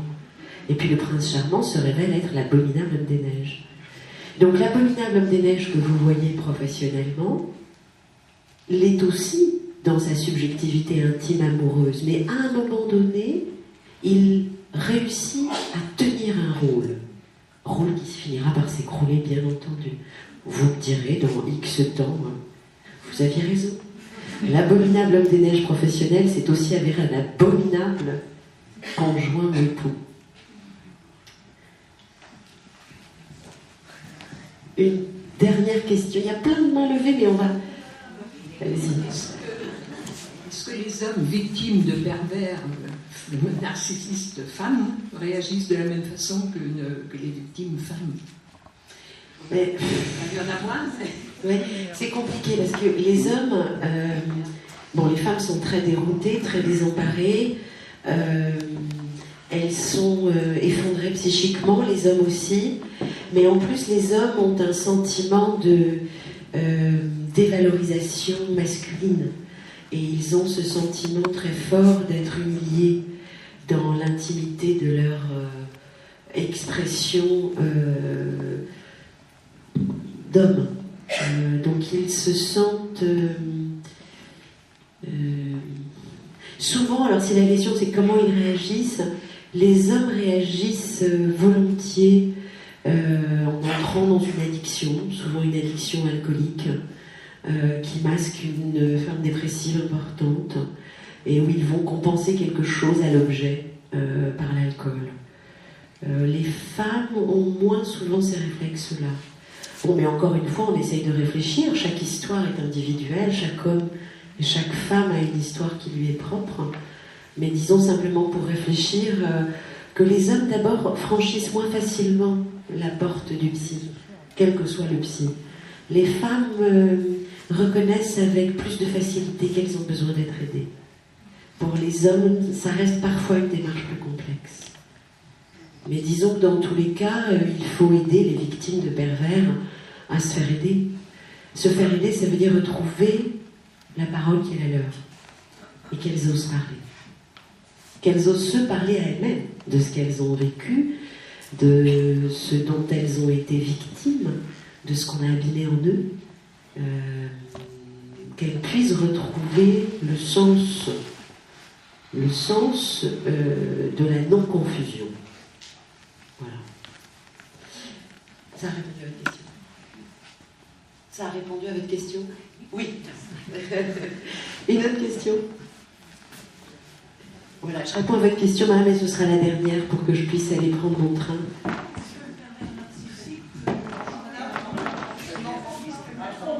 Oui, je vais répéter votre question qui est très intéressante. Allez-y, voilà, on vous a donné le micro. Est-ce que le pervers narcissique peut jouer un rôle avec son psychanalyste pendant 15 ans et le tromper ? Oui.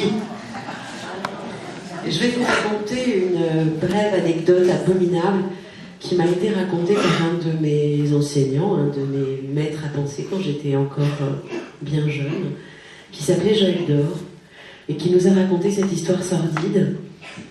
À l'époque où il nous l'a raconté, nous étions 8 doctorants dans son séminaire. Il n'en prenait pas plus à cette année-là. Et on a été les 8 à se demander s'il parlait de lui, avec effroi et terreur. On n'a jamais su. Joël Dor est décédé, donc j'en sais rien.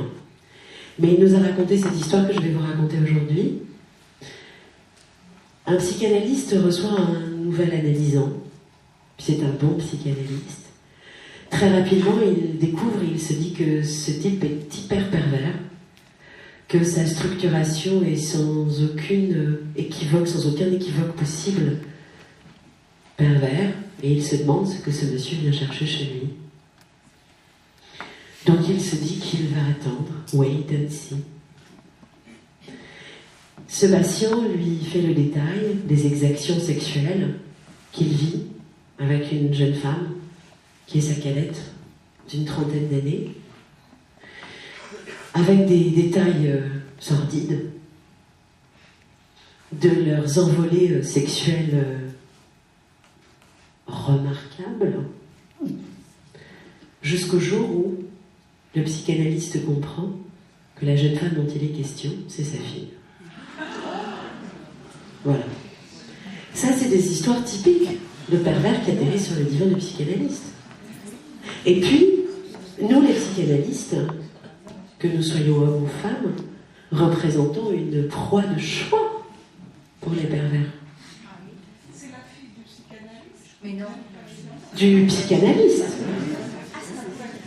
Non, évidemment, le psychanalyste a fini par comprendre que la jeune femme dont il était question était sa fille, la fille du psychanalyste. Et c'est bien pour ça que ce monsieur venait. C'était pour jouir du plaisir à raconter au père les parties de jambes en l'air extravagantes avec la fille. Eh oui. Voilà. Je propose que nous nous arrêtions là.